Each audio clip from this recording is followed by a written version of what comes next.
Oke. Baik. Silakan. Baik, makasih. Di dalam ajaran Bible, ketika Yesus sejenak sebelum terangkat ke langit, kalau dalam Al-Quran, Nabi Isa alaihissalam mengabarkan tentang datangnya Nabi Muhammad.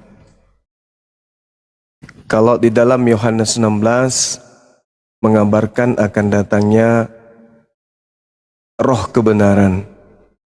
Jadi Yesus pergi dan yang datang adalah penghibur lain. Bukan Yesus lagi yang datang. Yesus datang nanti ketika dia membawa tanda. Dia tampil di tengah langit. Itu Yesus yang datang. Tapi kalau itu tidak ada tanda ini, maka itu bukan Yesus. Ada data yang menarik untuk diurai. Di dalam Ibrani 9, nomor 27 sampai nomor 28.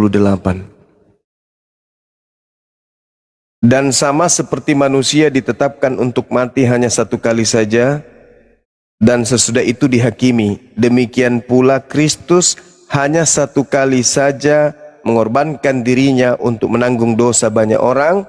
Sesudah itu dia akan menyatakan dirinya sekali lagi tanpa menanggung dosa untuk menyerahkan keselamatan kepada mereka yang menantikan dia. Jadi menurut surat Ibrani 28, Yesus akan menyatakan dirinya sekali lagi. Pertanyaan saya kepada saudara pastor, Yesus menyatakan dirinya sekali lagi itu kapan? Silakan.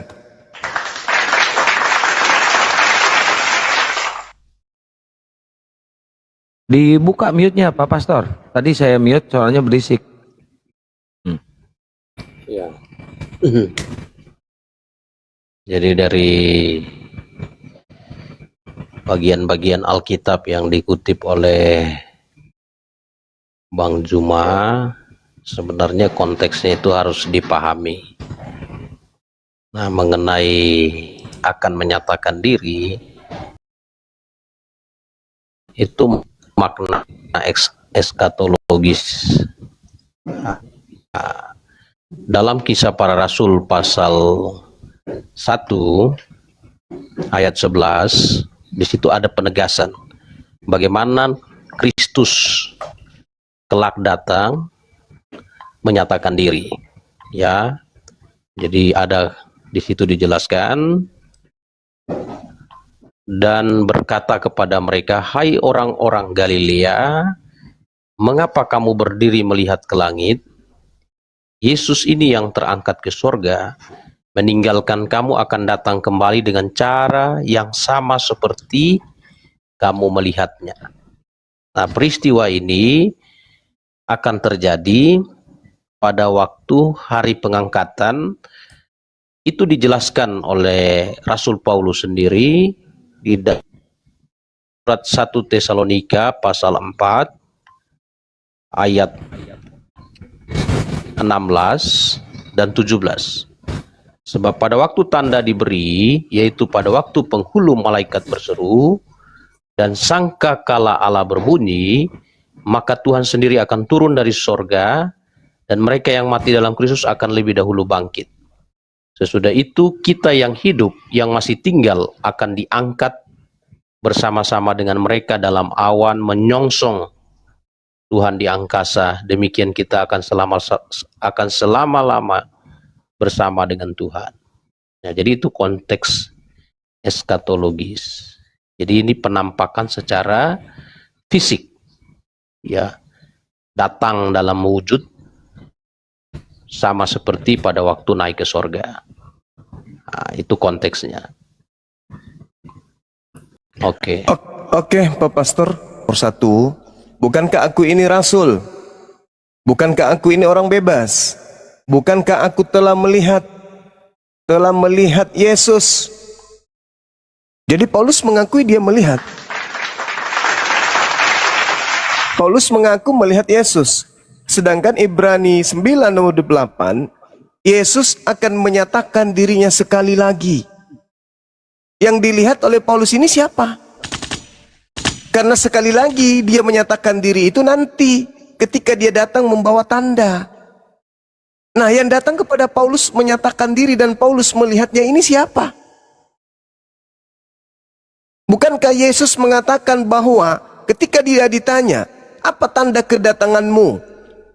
Dan pastor mengatakan di dalam kitab Lukas 1 atau di dalam Kisah Para Rasul 1 nomor 11. Yesus yang kamu lihat terangkat ke langit, dia akan datang untuk kedua kalinya. Sama seperti engkau melihat dia terangkat. Berarti Yesus akan turun ke bumi, nampak seperti manusia, lengkap dengan daging. Maka ketika dia ditanya, apa tanda kedatanganmu? Kalau aku yang datang, ya nampak dagingku sebagai anak manusia di tengah langit. Jadi akan semakin berat kalau Pak Pastor berbicara mengenai eskatologi. Kenapa? Paulus sendiri yang mengatakan sekali lagi, bukankah aku telah melihat? Kalau dia melihat berarti ada fisik. Nah, fisik Yesus itu nanti datang setelah dia bersama dengan tanda berakhirnya kehidupan di bumi ini. Jadi sekali lagi saya katakan, yang datang kepada Paulus itu siapa? Karena Paulus melihat. Sedangkan Yesus datang sekali lagi. Dan malaikat mengatakan Yesus akan datang lengkap dengan tubuh manusia. Dan Yesus mengatakan, aku akan datang lengkap dengan tubuh manusia. Dan kedatangannya hanya sekali lagi saja. Jadi yang datang kepada Paulus ini siapa? Silakan. Baik, jadi pertama dari penjelasan tadi itu secara eskatologis bahwa dia akan datang di angkasa. Ya, konteksnya itu datang di angkasa. Nah, sedangkan yang dibawa dalam 1 Korintus pasal 9 ayat 1 ini sebenarnya penyataan. Kita tahu bahwa di dalam Kisah Para Rasul pasal 9, Paulus ketika menuju Damsyik itu ditangkap oleh satu suara. Nah, suara itu adalah suara Yesus Kristus. Ya, suara Yesus Kristus dalam suatu penglihatan. Nah, bukan satu penampakan secara fisik. Itu. Jadi di dalam satu Kisah Para Rasul pasal 9 itu dijelaskan. Dalam perjalanan Kisah Para Rasul 9 ayat 3, dalam perjalanannya ke Damsyik, ketika ia sudah dekat kota itu, tiba-tiba cahaya memancar dari langit mengelilingi dia. Ia rebah ke tanah dan kedengaran olehnya suatu suara yang berkata kepadanya, Saulus, Saulus, mengapa engkau menganiaya aku? Jawab Saulus, siapakah engkau Tuhan? Katanya, akulah Yesus yang kau aniaya. Itu. Lalu kemudian ada saksi peristiwanya yang memberikan penegasan bahwa suara yang datang kepada Saulus itu adalah Yesus Kristus. Itu Ananias. Kisah Rasul 9 ayat 17. Lalu pergilah Ananias ke situ dan masuk ke rumah itu. Ia menumpangkan tangan ke atas Saulus, katanya, Saulus, saudaraku, Tuhan Yesus yang telah menampakkan diri kepadamu di jalan yang engkau lalui, telah menyuruh aku kepadamu, supaya engkau dapat melihat lagi dan penuh dengan Roh Kudus. Nah, jadi konteksnya berbeda. Konteks eskatologis dengan konteks bagaimana Yesus datang kepada Rasul Paulus. Ya, silakan. Oke. Menurut Yesus, Menurut Yesus, yang datang setelah dia itu siapa, Pak Pastor? Aku memang harus pergi, sebab kalau aku tidak pergi, maka penghibur itu atau roh kebenaran itu tidak akan datang kepadamu. Jadi yang datang setelah Yesus pergi itu siapa? Menurut Yesus. Baik, jadi penghibur yang dimaksud itu adalah Roh Kudus. Nah, yang datang kepada Paulus?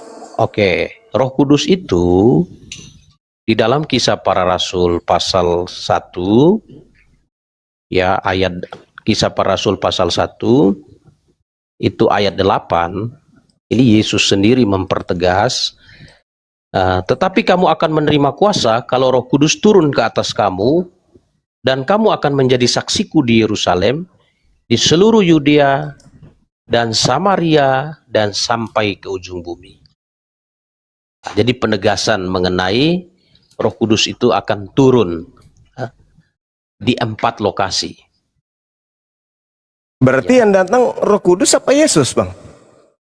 Di Kisah Para Rasul pasal 9, Yesus yang menyatakan diri kepada Rasul Paulus. Yang datang setelah Yesus pergi menurut Yesus siapa? Ya, konteksnya berbeda. Berbeda konteksnya gini. Yang dimaksud, yang datang sesudah, lebih baik aku pergi supaya dia datang. Yang dimaksud ialah Roh Kudus. Nah, berarti bukan Yesus kan? Nah, Roh Kudus. Nah, Roh Kudus. Lalu dijelaskan, kembali dipertegas bahwa Roh Kudus itu akan datang, akan turun di Yerusalem, di Yudea, di Samaria, dan di ujung bumi. Nah, jadi ada 4 peristiwa tercatat tercatat dalam Kisah Para Rasul. Ada 4 peristiwa di mana Roh Kudus itu dicurahkan di Yerusalem. Nah, di mana Yesus mengatakan bahwa dia akan datang?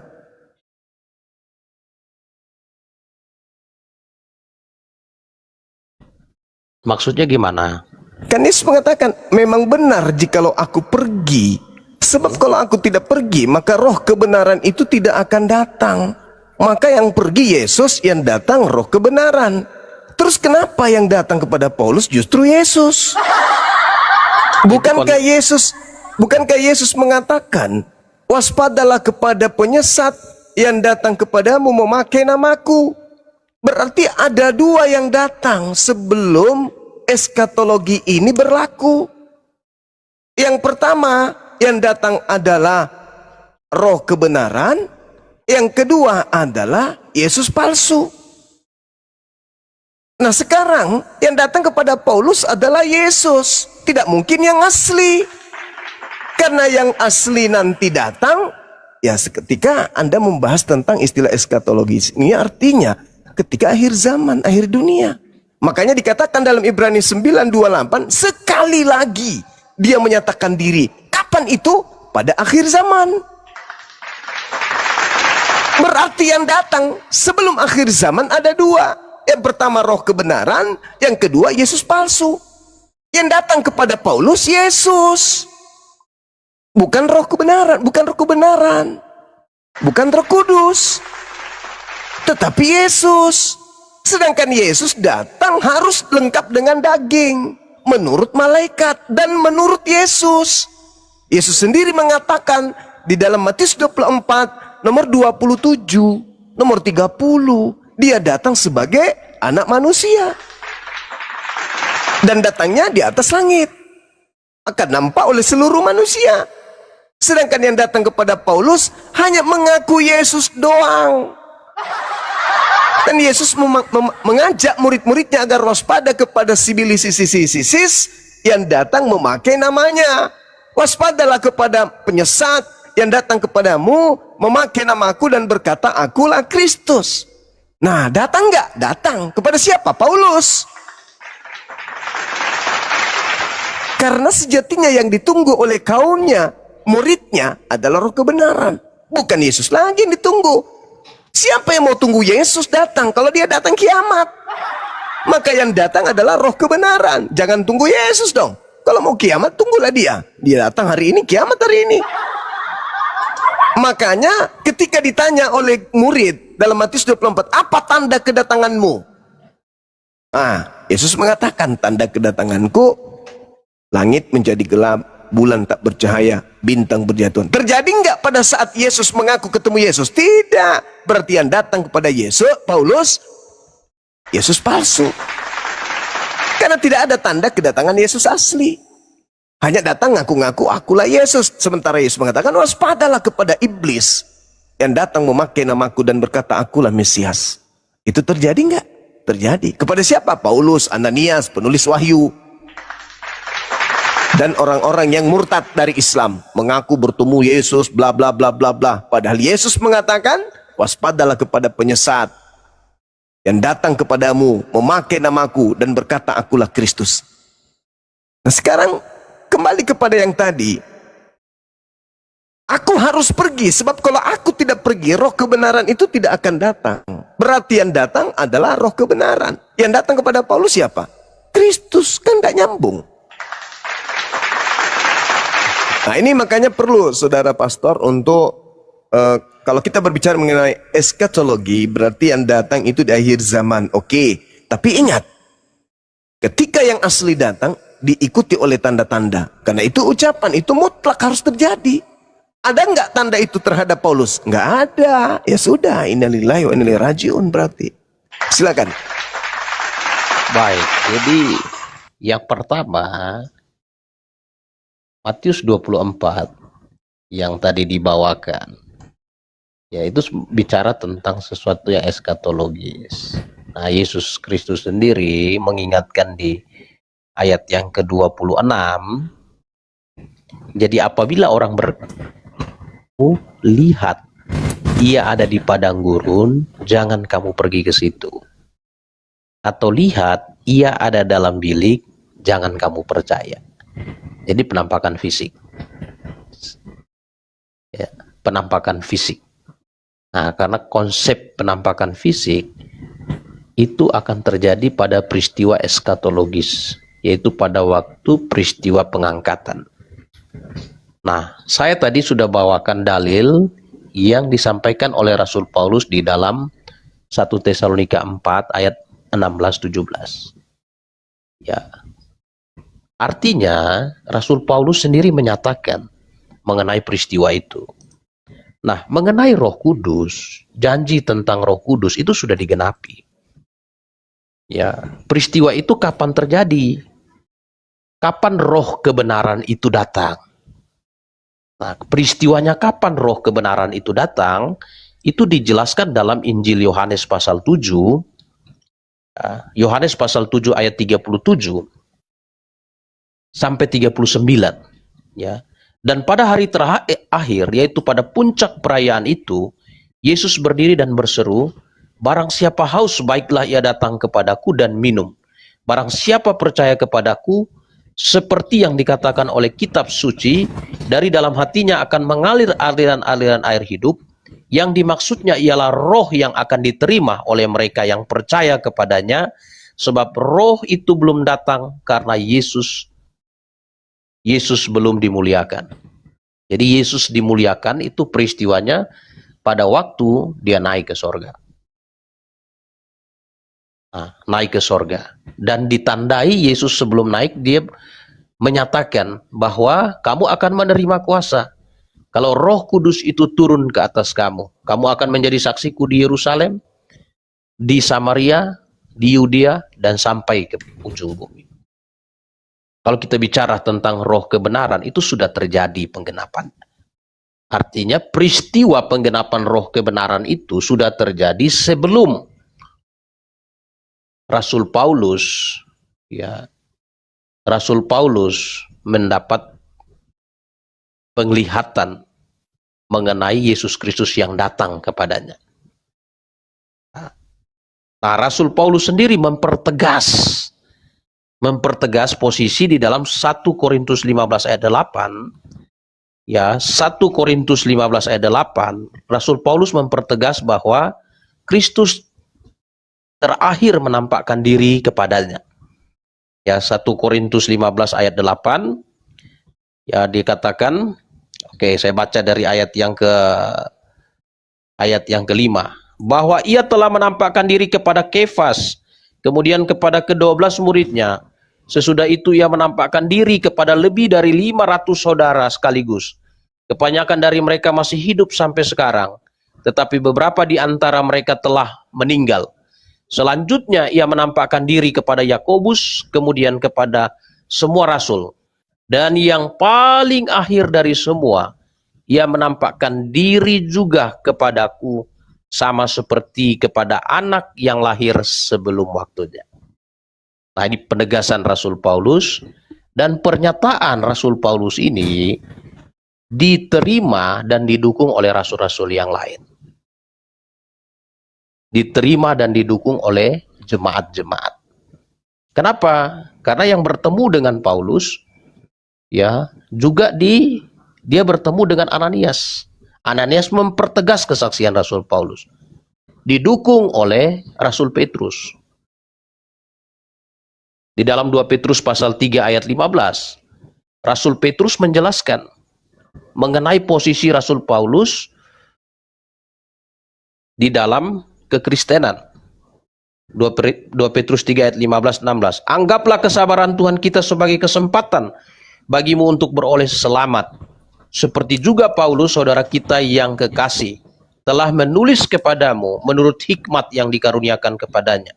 Hal itu dibuat dalam sebuah suratnya. Apabila ia berbicara tentang perkara-perkara ini, dalam surat-suratnya itu ada hal-hal yang sukar difahami, sehingga orang yang tidak dapat memahaminya dan yang tidak teguh imannya memutarbalikan menjadi kebinasaan mereka sendiri, sama seperti yang juga mereka buat dengan tulisan-tulisan yang lain. Jadi ini jelas, ya. Jadi yang datang kepada Rasul Paulus itu siapa? Ya, Yesus. Ya, itu Oke. Yesus. Baik, Silakan. menurut Paulus, yang datang kepada Paulus adalah Yesus. Menurut Paulus, silakan aja Bang. Matius 24 nomor 26 yang Anda baca tadi, di situ tidak ada kata lihat. Itu hanya penambahan di Indonesia saja. Tidak ada kata lihat di situ. Yang ada adalah kata ideo. Ideo itu artinya sesungguhnya. Jadi apabila orang berkata kepadamu lihat, itu tak ada kata lihat. Sesungguhnya Yesus ada di padang gurun. Jangan kamu pergi ke situ, atau sesungguhnya Yesus ada di dalam bilik. Apa kata Yesus? Jangan kamu percaya. Nah sekarang, siapa yang mengatakan bahwa ada dia melihat kemudian sesungguhnya Yesus ada di padang gurun? Ya Paulus. Siapa lagi? Karena ketika Anda berbicara mengenai kisah para rasul 9, ya jelas asistennya sendiri yang mengatakan bahwa Paulus bertemu di padang gurun ketika Paulus menuju ke Damsyik. 1 Raja-Raja 19:15, jalan menuju ke Damsyik itu adalah padang gurun. Kemudian yang kedua, Matius 24 nomor 26 ini yang jangan kau percaya kata Yesus. Ketika ada orang berbicara, sesungguhnya Yesus ada di dalam bilik, temeon. Temeon itu adalah kamar rahasia, seperti sel, penjara. Dan itu tempatnya Paulus mengarang cerita. Kalau di situ ada Yesus datang kepadanya. Aku memberitakan Injil, aku menerima Injil bukan dari manusia, tapi dari pernyataan Yesus Kristus. Berarti ketika dia menulis dalam penjara, dalam bilik, dalam temeon, bilik rahasia, Paulus mengaku di situ ada Yesus datang kepadanya. Jadi semua yang diterangkan Yesus itu digenapi oleh Paulus. Jadi apabila ada orang berkata kepada kalian sesungguhnya Yesus ada di padang gurun, jangan kau percaya. Atau ada orang yang berkata sesungguhnya Yesus ada di dalam bilik, di dalam sel penjara, jangan kau percaya. Sekarang Anda mengatakan yang datang kepada Paulus itu adalah Yesus. Ya menurut Paulus, menurut Anda juga. Sedangkan kalau kita urai sederhana saja, aku akan pergi. Sebab kalau aku tidak pergi, roh kebenaran itu tidak akan datang. Nah, Anda membantu saya menjelaskan ternyata roh kebenaran itu datang. Tapi yang datang kepada Paulus Yesus kan. Nah, lalu hal-hal yang tergenapi oleh Paulus, kita nggak boleh nutup mata. Di antaranya yang saya terangkan tadi. Yang ketiga adalah bahwa penyesat akan datang memakai namaku, menyesatkan banyak orang. Berhasil nggak iblisnya menyesatkan banyak orang dengan memakai nama Yesus Kristus? Berhasil. Nama siapa yang digunakan oleh Paulus kemudian untuk menghapuskan hukum Tuhan? Yaitu Torah. Nama Yesus Kristus. Nama siapa yang digunakan oleh Paulus kemudian untuk merubah ajaran, keyakinan, kepercayaan orang Roma penyembah roh-roh dan Yunani? Nama Paulus, nama Yesus. Tergenapi semuanya. Sedangkan Yesus yang mengunci. Tanda kedatanganku, matahari menjadi gelap, bumi kemudian kejatuhan bintang-bintang. Apakah itu sudah terjadi? Belum. Berarti yang datang kepada Paulus itu si palsu. Karena tidak ada tanda-tanda itu. Tidak ada tanda-tanda itu. Apa tanda kedatanganmu? Mau dia kapanpun, kalau aku yang datang, tanda itu harus ada. Gak boleh tidak ada. Kalau ada yang mengaku bertemu dengan aku dan tanda itu tidak ada, itu bukan aku. Itulah yang terjadi kepada Paulus. Ada nggak tanda itu? Nggak ada. Anda akan mengatakan, itu kan bercerita akhir zaman. Ya emang, kapanpun Yesus datang, itulah akhir zaman. Sekiranya Yesus datang kepada Paulus abad pertama, berarti abad pertama Masehi itulah akhir zaman. Tapi karena yang datang kepada Paulus adalah si palsu, tidak menjadi akhir zaman. Karena yang datang si palsu, hanya datang menyesatkan banyak orang. Dan banyak orang itu memakai nama Yesus, memakai nama Kristus. Dan Kristen itu sendiri adalah pengikut Kristus. Berarti banyak orang yang memakai nama Kristus adalah Kristen. Sederhana bukan? Nah, karena Yesus sendiri mengatakan, waspadalah kepada penyesat yang datang kepadamu memakai namaku. Penyesatnya datang kepada siapa? Memakai nama Yesus dan menyesatkan banyak orang. Paulus kan? Siapa lagi? Gampang kok sebenarnya kalau kita mau menggunakan akal sehat. Silakan Pak Pastor. Baik, jadi yang pertama sebenarnya kata idoia, ya idoia itu artinya lihat. Itu kata kerja, yaitu kata kerja di dalam Matius tadi itu bukan sesungguhnya. Nah, itu kata kerja bentuk aorist imperatif aktif. Ya, nanti bisa dilihat. Nah, itu artinya lihat. Nah, lihatlah. Ada beberapa arti. Nah, itu. Nah, kemudian Matius 24 ini adalah satu penyampaian Yesus Kristus kepada rasul-rasul, murid-muridnya. Salah satu yang mendengarkan penyampaian ini adalah Rasul Petrus. Ya, ini Matius 24 ini paralel dengan Lukas 21. Artinya ketika ini disampaikan kepada rasul-rasul, ya, Yesus itu belum disalibkan, belum dibangkitkan dan belum naik ke sorga. Nah, jadi Petrus mendengar, Petrus tahu, Petrus memahami. Maka pada waktu Paulus ya memberi kesaksian tentang kesaksian pertobatannya, itu didengarkan oleh Petrus. Saksi peristiwa, saksi mata, Petrus mendukung kesaksian Paulus sebagai sebuah kebenaran.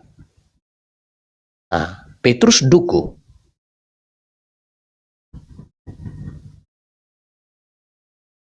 Maka pada waktu Paulus mempertegas bahwa yang paling akhir dari semua, Kristus telah menampakkan diri kepadanya seperti bayi yang lahir sebelum waktunya. Prematur. Diterima sebagai sebuah kebenaran oleh Rasul Petrus. Ya, oleh Rasul Petrus. Kalau ada yang berasumsi bilang itu Yesus yang lain dan segala macam, dia tidak punya saksi. Selain dari asumsi dan selain dari salah menafsirkan Matius 24 dan Lukas 21. Karena saksi peristiwa, saksi mata yang mendengar memberi dukungan bahwa kesaksian Paulus itu adalah kesaksian yang benar, dapat diterima. Ya, dapat diterima. Mengapa? Karena Paulus yang datang kepada Paulus itu juga datang kepada Ananias. Ananias sendiri yang bersaksi kepada Paulus bahwa Yesus yang datang kepada Paulus datang juga kepadanya, memberikan perintah kepadanya. Dan saksi jemaat-jemaat menerima kesaksian Paulus. Ya, jadi tidak bisa dipisahkan. Kalau bisa memisahkan, kalau Paulus bertemu dengan Yesus yang lain, bukan Yesus yang asli, pasti kesaksian Paulus akan dibantah oleh Petrus. Dan pasti Petrus akan menolak apa yang disampaikan oleh Paulus, apa yang diajarkan oleh Paulus. Tapi pada akhirnya, dalam 2 Petrus pasal 3, ayat 15-16, Rasul Petrus melegitimasi, memberikan verifikasi, bahwa apa yang disampaikan Paulus, apa yang diajarkan Paulus dalam tulisan-tulisannya adalah kebenaran. Kalau ada keberatan bahwa yang bertemu dengan Paulus adalah Yesus yang lain, dia harus sanggup menampilkan saksi peristiwa. Selain daripada kesalah tafsiran terhadap pernyataan Yesus dalam Matius 24 dan Lukas 21. Silakan. Waktu sudah habis. Oke, baik. Jadi sekali lagi saya katakan kepada saudara, tidak ada kata lihat di situ, Bang. Itu kata idou itu jelas itu artinya sesungguhnya. Sedangkan dalam bahasa Yunani kalau dikatakan lihat itu matia atau lihatlah. Jadi nggak bisa kemudian sekarang itu kita mau bodoh-bodohi orang, nggak bisa lagi. Karena orang semua sudah pada belajar gitu kan ya.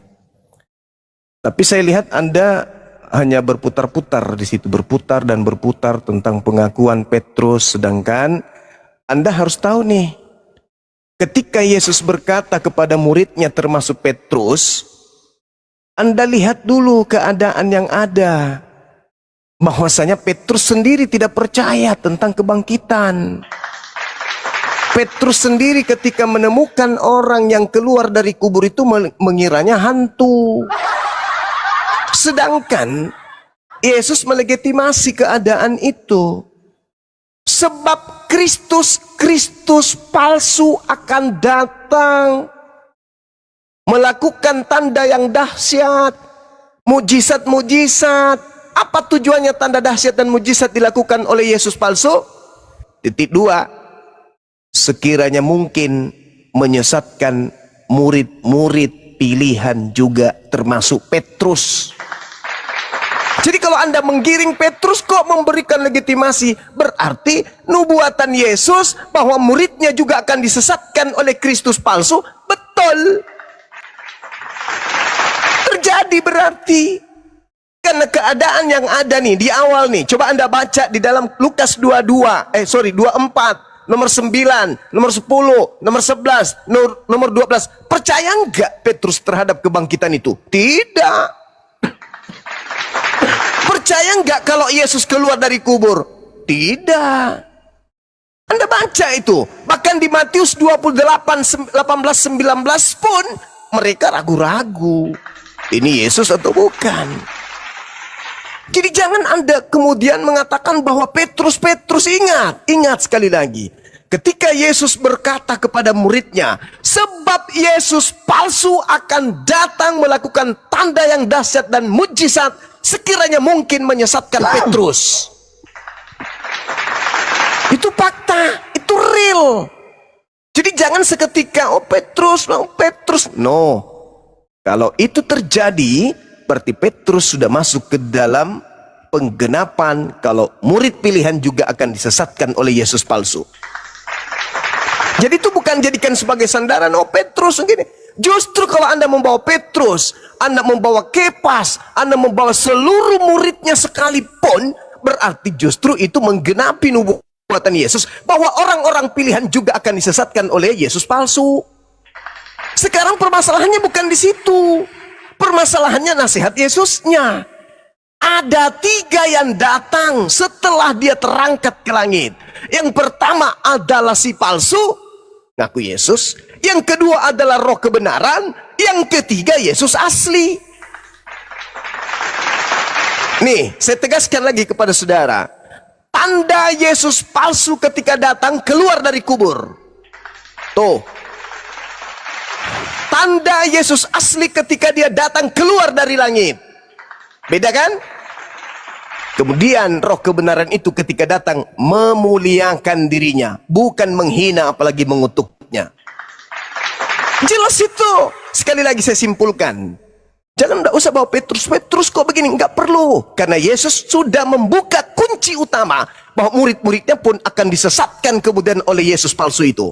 Jadi enggak usah Anda jual itu, Bang. Sekarang Anda yang harus Anda bahas adalah Yesusnya menubuatkan akan 3 unsur pribadi yang datang setelahnya. Yang pertama Yesus palsu, yang kedua adalah roh kebenaran, yang ketiga adalah Yesus asli. Yesus palsu ketika datang keluarnya dari kubur. Apa pembuktian dalilnya?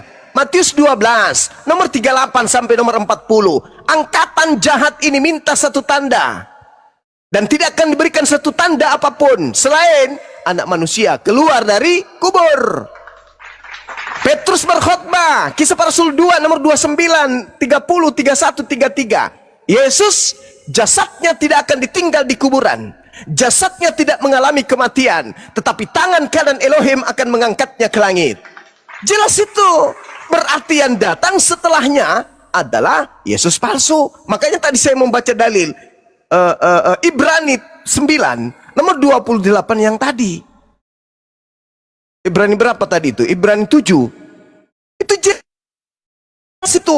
Artinya bahwa ketika dalil demi dalil saya uraikan kepada saudara, Ibrani 9 nomor 28, itu membuktikan bahwa memang Yesus hanya akan datang sekali lagi. Yaitu pada akhir zaman ketika dia membawa tanda. Ada enggak tanda itu kepada Paulus? Tidak ada. Berarti yang datang kepada Paulus adalah si penyesat. Itu tidak bisa dipungkiri itu. Tadi saya mengurai di dalam Matius 24. Anda mengatakan di situ melihat. Wow. Kalau melihat berarti tergenapi juga. Karena dalil Paulus mengatakan aku melihat. 1 Korintus 9 nomor 1. Bukankah aku telah melihat Yesus? Tergenapi kan? Kalau Anda memaksakan ada kata lihat, tapi bukan kata lihat di situ. Itu sesungguhnya. Lihat itu dalam bahasa Yunani itu artinya matia. Jadi jelas saudaraku, ketika kita mengerjakan kebenaran, ya harus berpola kepada unsur-unsur yang mendekatkan kita kepada dalil. Yesus mengatakan, aku harus pergi. Sebab kalau aku tidak pergi, roh kebenaran itu tidak akan datang. Berarti yang datang setelah aku pergi, aku atau aku? Aku atau bukan aku? Bukan aku. Nah, kita cek Yesus. Paulus, ya paman, yang datang kepadamu siapa? Yesus. Kena deh. Kena Paulus. Kenapa? Karena yang datang memakai namaku iblis. Kena dia. Paulus kena di situ. Karena kalau aku yang datang, kiamat. Selain aku masih ada satu, roh kebenaran. Ketika ia datang, memuliakan aku. Lagi-lagi yang datang kepada Paulus memuliakan Yesus nggak? Enggak. Menghinakan Yesus dia.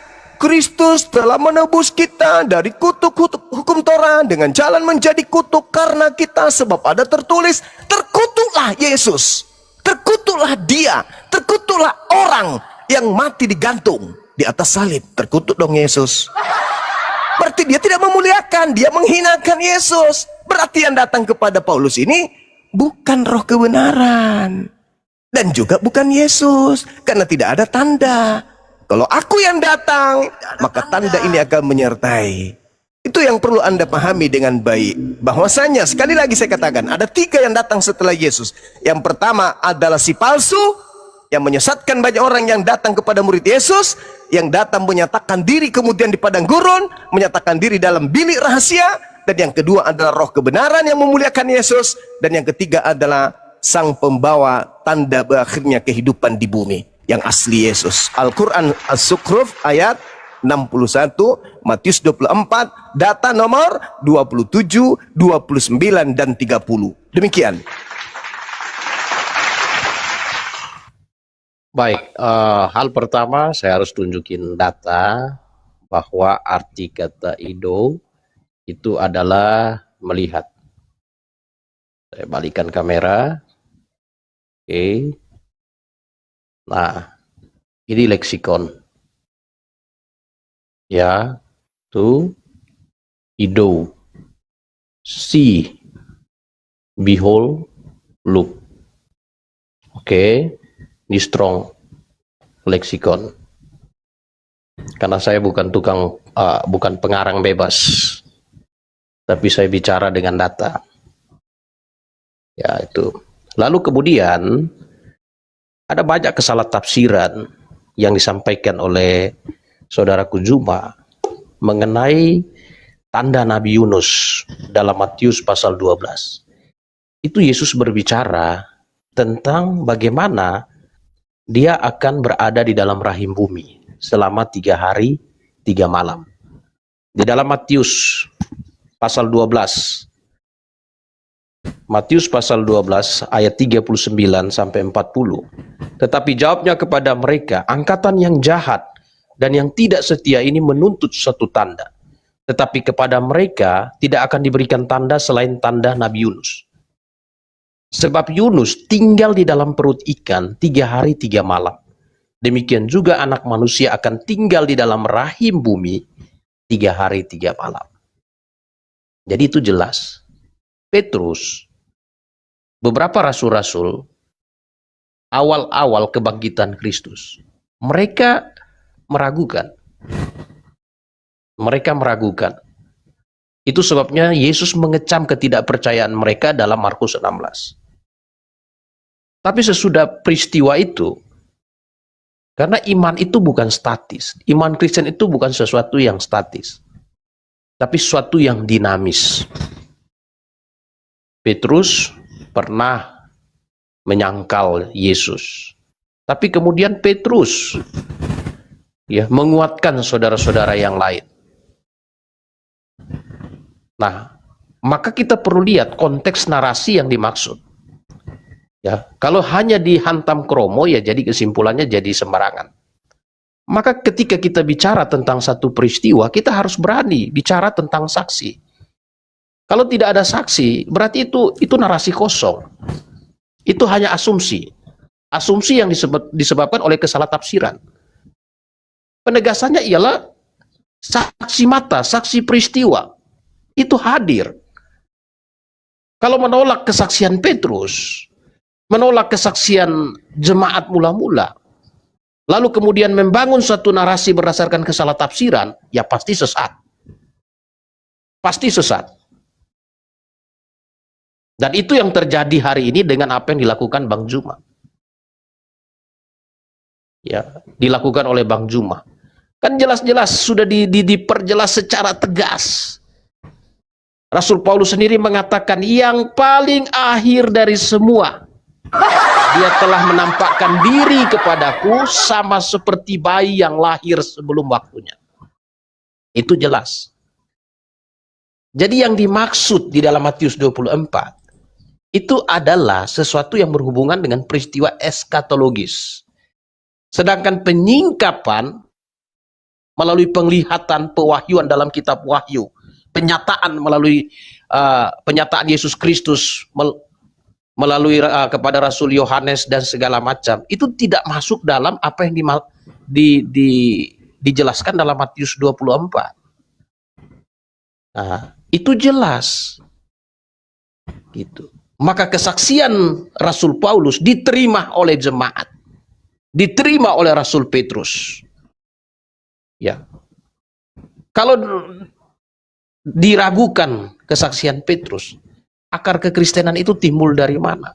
Yesus sendiri telah memberikan mandat, memberikan legitimasi kepada rasul-rasul.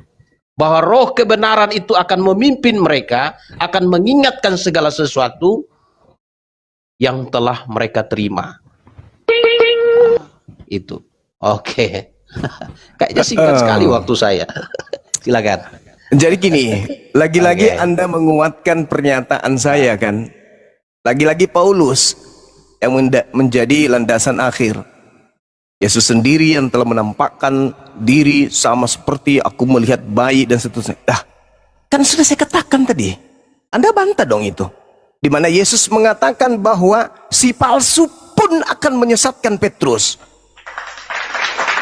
Kan itu yang saya katakan tadi. Oke, di mana ayatnya itu? Sabar. Matius 24 nomor 24.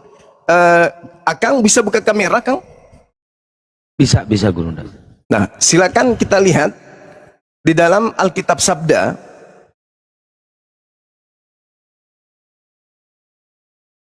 Matius 24 nomor 26. Yang paling besar sendiri, Akang besar sendiri biar bisa dilihat.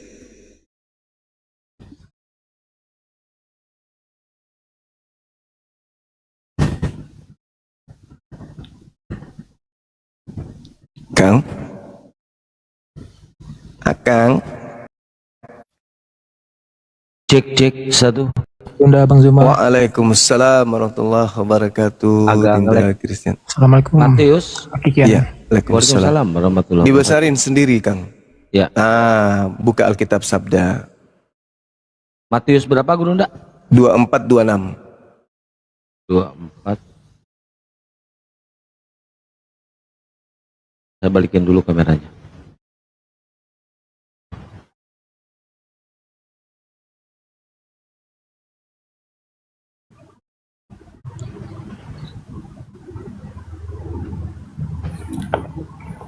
Ini Matius 24. Alkitab Sabda Oh, Alkitab. Matius 24-26. Ya ini sabda Guru.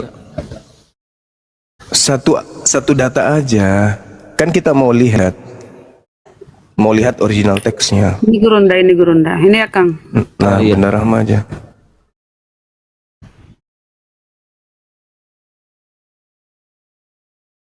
Nah, coba lihat. Kata lihat di situ angka berapa, Bun? 2400. Iya nih. Tekan coba.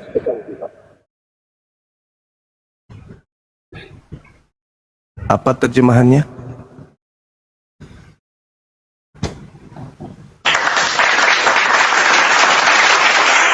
Terjemahannya apa? Sesungguhnya.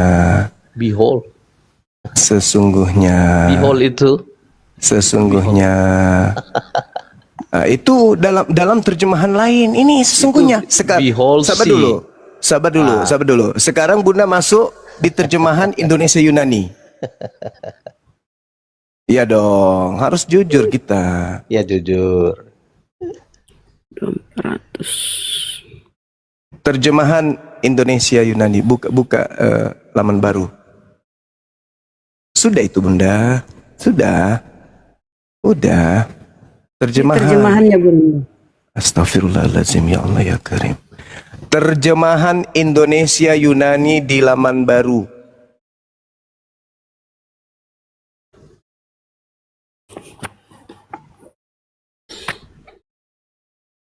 Terjemahan Indonesia Yunani.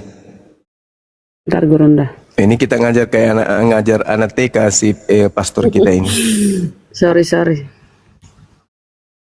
Bukan, pastornya kita ajarin pakai anak TK. Terjemahan Indonesia Yunani. Ketik aja terjemahan Bunda. Yunani. Allah, kayak cari kutu Bunda. Ya. Nah, Ini tulis, Gurunda. lihat. Apa bahasa Yunaninya?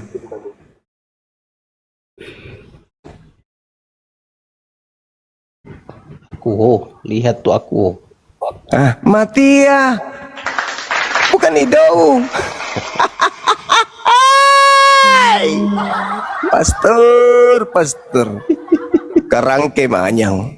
Jadi kembali kepada pernyataan saya, saudara, ya, bahwasanya Yesus itu sendiri yang mengatakan Waspadalah kepada penyesat yang datang kepadamu memakai namaku. Penyesatnya datang memakai namaku. Nama Yesus. Siapakah engkau Tuhan? Aku Yesus. Setelah itu Paulus bangga. Aku kedatangan Yesus loh. Habis itu Yesus yang datang kepada Paulus ngajarin entah apa-apanya diajarkan kepada Paulus.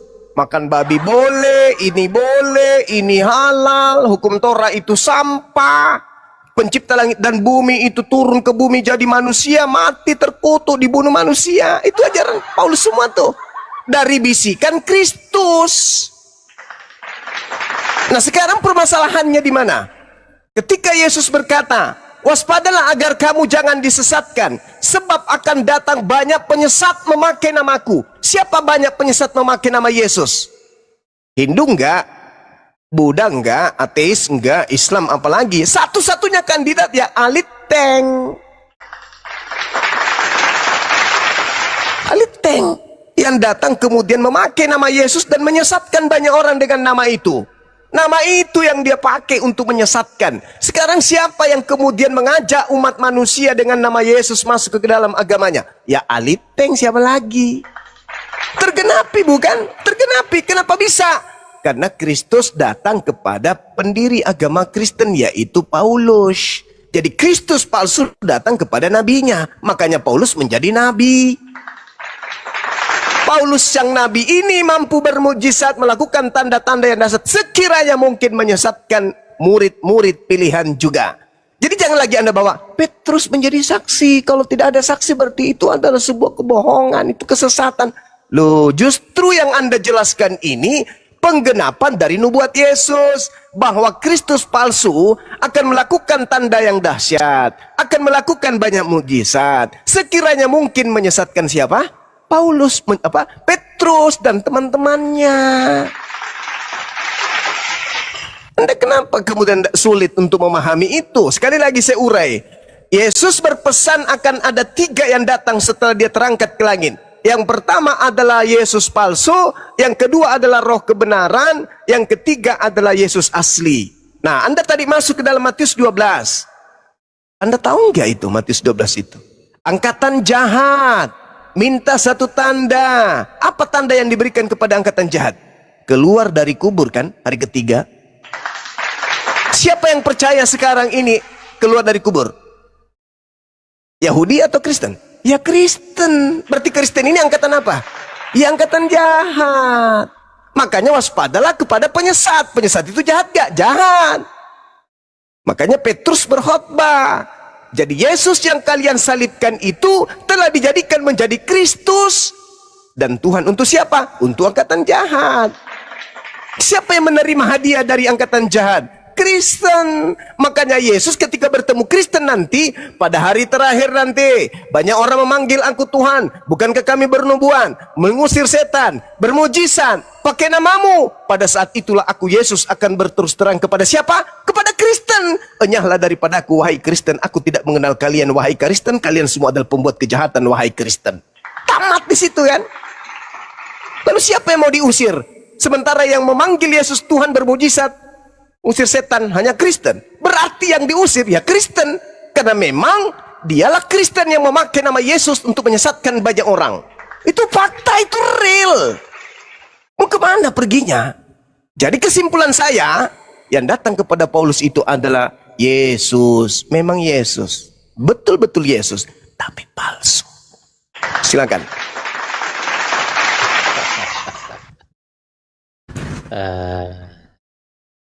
Jadi Matius 24 ayat 26 itu kalau dilihat kata ido itu kata kerja. Kalau sesungguhnya itu kata keterangan. Nah, jadi saya mesti ajarkan juga ini original teksnya. Kasihan ya pakai sabda. Ini original teksnya. Ido itu. Saya tekan ini, lihat. Itu verb, bukan adverb. Kata kerja. Kalau sesungguhnya itu kata keterangan. Itu artinya apa? Nah, saya tunjukin artinya. Nah, tadi sebenarnya sudah ada di sabda itu. Itu see, behold. Nah, itu. Ya. Jadi jelas ya. Sesungguhnya itu kata keterangan, adverb. Sedangkan ido itu kata kerja. Ya, jadi artinya itu jelas.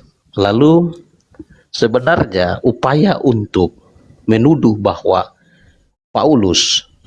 Rasul Paulus bertemu dengan Yesus yang lain, sebenarnya ini didasarkan pada ketidaksenangan atas apa yang diajarkan oleh Rasul Paulus. Misalnya tadi ada contoh menyatakan bahwa Rasul Paulus yang mengajarkan untuk menghalalkan makanan. Yesus menghalalkan. Di dalam Markus pasal 7 ayat 19.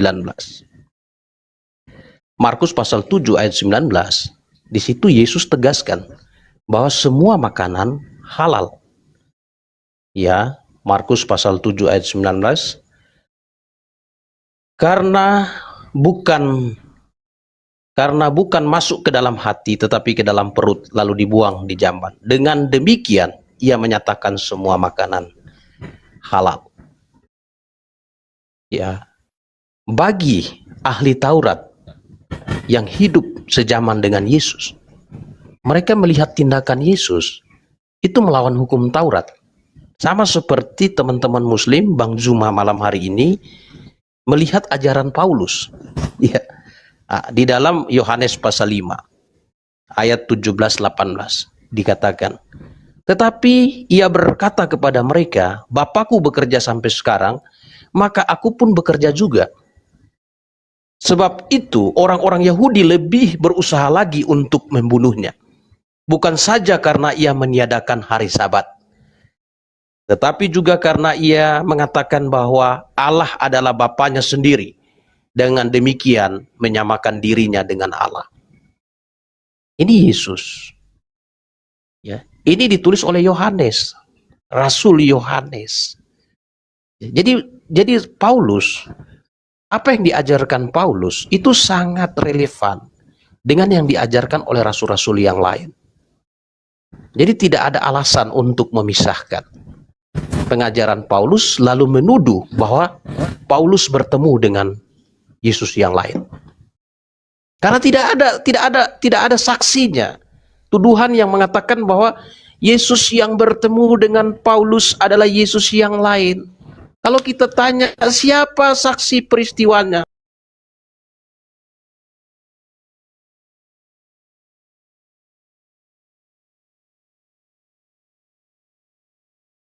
Saya berasumsi, Paman. Asumsinya dari mana? Dari perkataan Yesus dalam Matius 24. Dari perkataan Yesus Matius 24. Sudah, Paman. Cepat sekali, Paman. Oke lah ya, saya mau istirahat. Anda mau saksi? Anda mau saksi? 22. Anda mau saksi kalau yang datang kepada Paulus itu Yesus palsu? Mau? Silakan. Yesus sendiri. Yesus sendiri saksinya. Pada hari terakhir nanti banyak orang memanggil aku Tuhan, Tuhan.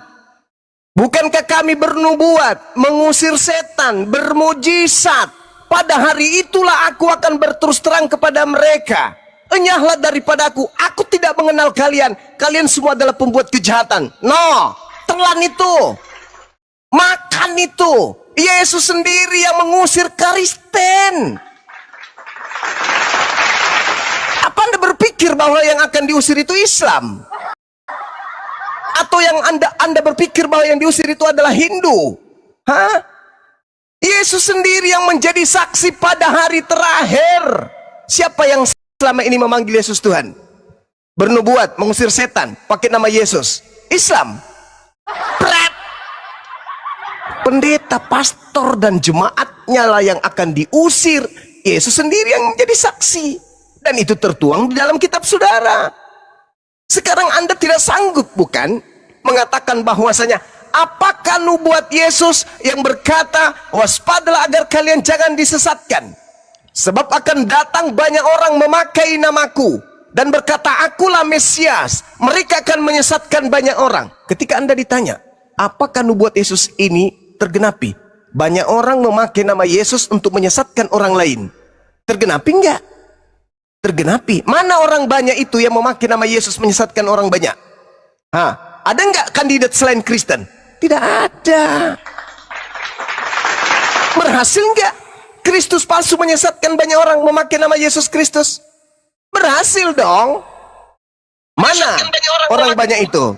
Mana orang banyak itu? Apa nama kelompoknya? Islam. Tidak mungkin. Satu-satunya kandidat hanyalah Kristen. Coba saya tes lagi pada saudara pastor. Berhasil tidak iblis memakai nama Yesus Kristus menyesatkan banyak orang? Berhasil atau tidak? Silakan Anda jawab. Ya, Pak Pastor, TikTokan 15 menit TikTokan. Ya, jadi kalimat yang diucapkan oleh saudaraku Juma, waspadalah, itu suatu peringatan yang disampaikan kepada rasul-rasul, bukan kepada orang Islam, bukan kepada Bang Juma. Dan yang paling tahu ciri khas itu adalah rasul-rasul, bukan Bang Juma dan teman-teman Berhasil yang lain. nggak iblis memakai nama Yesus Kristus menyesatkan banyak orang? Berhasil nggak? Itu peristiwanya pada peristiwa akhir zaman. Itu konteks eskatologis. Masalah generasi. Anda berbicara tentang Iya, rasul-rasul. Rasul-rasul itu kapan? Akhir zaman atau abad pertama? Masa kan begini. Hei, Seorang Bang Yesusnya Juma berkata, lebih tahu saudara, ciri-cirinya daripada Rasul Yesus Paulus. berkata, waspadalah kepada penyesat yang datang kepada kamu. Kamu ini siapa? Kamu siapa? Kamu siapa? Akhir zaman atau abad pertama? Waspadalah kepada penyesat yang datang kepada kamu. Kamu siapa? Murid-murid abad pertama. Ini burung ya, host. Berhasil nggak kemudian iblis memakai nama Yesus Kristus menyesatkan banyak orang dari abad pertama sampai sekarang? Berhasil. Apa nama kelompok orang yang disesatkan oleh iblis dalam nama Yesus Kristus? Ya, Kristen. Anda mau mengatakan akhir zaman? Di akhir zaman pun ya memakai nama Yesus Kristus, ya keturunan kalian. Tidak mungkin keturunan kami, pasti keturunan orang-orang aliteng. Karena kalianlah yang mengajarkan anak-anak kalian, turunan kalian memanggil Yesus bernubuat mengusir setan pakai nama Yesus. Jadi keturunan kalianlah yang akhir zaman nanti akan diucir. Ayo, mau lari kemana? Eskatologis. Ya, sebenarnya Harus boleh dibantu nggak ini? sebenarnya Bisa dibantu nggak iblis sudah penjelasannya? berhasil Tunggu 10 menit. Berhasil nggak? berhasil menyesatkan Bang Juma dan teman-teman. Ya, berarti Salah ente. memahami siapakah Yesus. Ente berarti yang salah. Ya, Anda menganggap Anda sudah berhasil menyesatkan Iblis aku. telah berhasil menyesatkan Bang Juma. Saudaraku, sorry lakde. Sorry lakde. Oke lah ya. Iblis Lu sudah pakai main memakai mute, nama jadi saya Yesus jangan Kristus di-mute. menyesatkan Aduh. banyak orang. Oke. Dan orang banyak yang disesatkan Ya. oleh Kristus itu tak lain dan tak Nanti bukan lagi kita adalah ngobrol-ngobrolnya kalian. Itu fakta, sudah cukup saudara. bagus.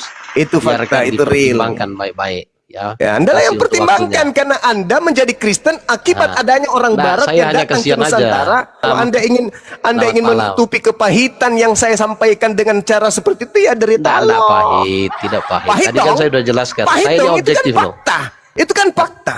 Yang memakai nama Yesus Kristus kan kalian. Itu fakta. Kok larinya ke Bang Soma? Itu cara Iya, Anda untuk karena menutupi salah kepahitan. memahami. Nggak ada yang salah, Salah memahami. memahami. Nggak ada yang salah memahami. Mengenal Yesus begini, sebagai manusia, Iblis bukan sebagai datang Allah dan memakai manusia. nama siapa? Kutanya dulu. Iblis datang memakai nama siapa untuk menyesatkan? Iya, nama Yesus. Benar. Ah, Ya, tapi kan nama Yesus Kristen juga menyebar ke seluruh dunia memakai nama siapa? diakui. Jadi ada Udah Pak Pastor, udah. Pak Pastor. Udah, tenangkan diri Anda Pak Pastor. Telan pil pahitnya. Mudah-mudahan Anda bisa sembuh. Yesus itulah nama yang berkuasa. Jangan nangis, Paman. dalam nama Yesus, dalam nama Yesus, dalam nama Yesus. Itulah Kristen, memakai nama Yesus menyesatkan banyak orang. Jangan nangis, Paman. Aduh, kasihan. Ya, Joni, silakan.